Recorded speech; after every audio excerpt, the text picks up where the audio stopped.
have about 33 employees, give or take. And some people like Kenny have been with me for over 20 years. And Kenny just retired. So instead of like going to Indeed or, some of these, sites or whatever, as a business owner in general, if you want to be successful, if you want to be phenomenally successful, all of business, all of life is about relationships. And, too many business owners, including people in the cleaning industry and the restoration industry, they walk around like this with their own problems, and they're not noticing all the amazing, phenomenal people around them. And if you would just open your eyes and notice who's in your space, this is just how I operate for networking, for recruiting, is I'm always paying attention to every single human being that's in my space. If it's a hallway at a convention, if it's, I'm at the grocery store or whatever, and I connect with people. And so in this particular case with Kenny, who just retired after 22, 25 years, something like that, he and I went to church together, and I was always just building a relationship with Kenny. He was a disc jockey at a Christian radio station. And even when I didn't need Kenny on my team, I was recruiting him. And that's another thing that we need to keep in mind, is that you're always recruiting. You don't know when you're going to need somebody. Maybe somebody quits tomorrow. You already got, candidates, right? So you want to always have conversations going with people about joining your team.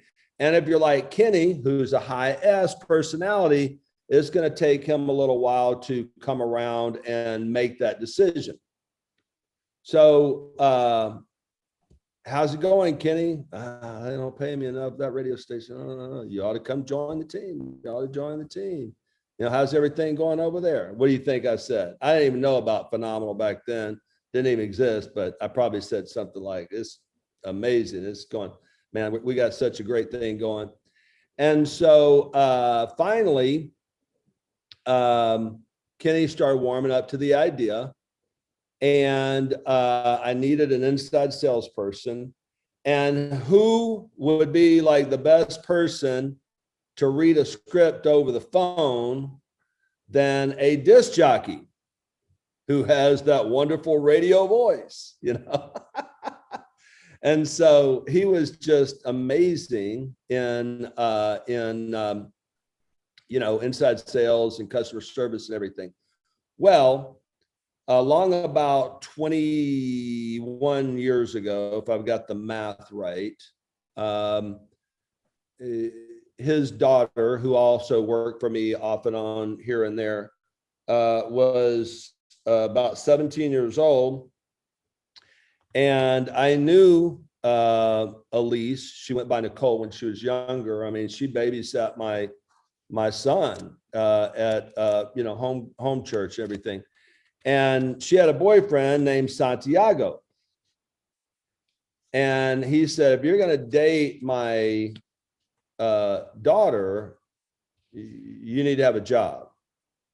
So he sent him in to talk to me, and this little skinny boy with bangs down into his eyes, long hair, I just sensed there was something about him, there was greatness in there. What I didn't know at the time is that Santiago was a Colombian refugee. He had grown up in a fairly affluent family. His mother and father got divorced, and the drug cartel came into the neighborhood, and him and his mother had to flee Colombia because of the drug cartel, and came to Houston with nothing. And that boy started with me when he was 17 years old. He's 39 today. So 22 years, 21, 22 years. And he became my right-hand man.